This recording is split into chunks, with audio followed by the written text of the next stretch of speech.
मरियम नवाज शरीफ, ठीक है, कि मुझे ये खूबी पसंद है कि वो अपनी तकरीर का एक एक लफ्ज लॉजिक और दिलेरी के साथ बयान करती हैं।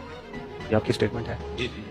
मैंने कहा जो लोग कहते थे ना खान साहब नशा करते हैं, तो उनको अब अपना इल्जाम वापस लेना चाहिए। वो इतने अरसे से अंदर है, नशे के बगैर बंदा रह नहीं सकता और उन्होंने दिया नहीं होगा, उनको भी अपना इल्जाम वापस लेना चाहिए। आप बात लेते हैं, छक्का मार गए आप वैसे इसमें सरकार खान साहब के नशे वाला। जब आप एक पार्टी की लाइन लेना छोड़ देंगे तो आप मेरे हत्थे नहीं चढ़ेंगे। हाय, पहले मैं ये सुनवाऊंगा। नहीं सरकार, एक पूरी बैलेंस स्टेटमेंट दी आपने।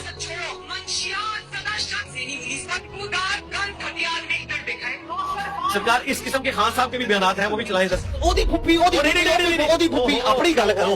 फलानी दी फुप्पी नस गई, फलानी दी फुप्पी ने ये करता, अपनी गल करो बस। छोड़ दे खान साहब। सही सब। अस्सलाम वालेकुम। कल की परसों की बल्कि वीडियो अपलोड हो गई या पॉडकास्ट हो गई उर्दू पॉइंट के साथ। मैं भी मोहम्मद अली मिर्जा साहब का स्टूडेंट हूँ, मगर यहाँ पे मैं कहूँगा मिर्जा साहब सादे मोहतरम, आपने जो है ना एक गलत स्टेप ले लिया, गलत जगह बैठ गए हैं, फंस गए हैं आप। इंतहाई बदतमीज और चाहिल इंसान के साथ आपको क्या जरूरत थी बैठने की? वो जिसको तरीका ही नहीं है बात करने का और उसको तमीज ही नहीं है, तो वो अपनी तरफ से साफी बना फिरता है।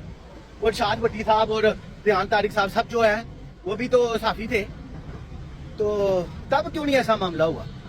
आज लोग ये मुझे बार बार क्लिप सेंड कर रहे हैं, मुझे कहते हैं जी ये देखो तुम्हारे साथी के साथ ये हो गया वो हो गया। और इंतहाई थर्ड क्लास इंसान के साथ जो है ना आपने ये बैठने का फैसला कर लिया। बहरहाल कोई बात नहीं, अभी हम इंतजार करेंगे इंशाल्लाह।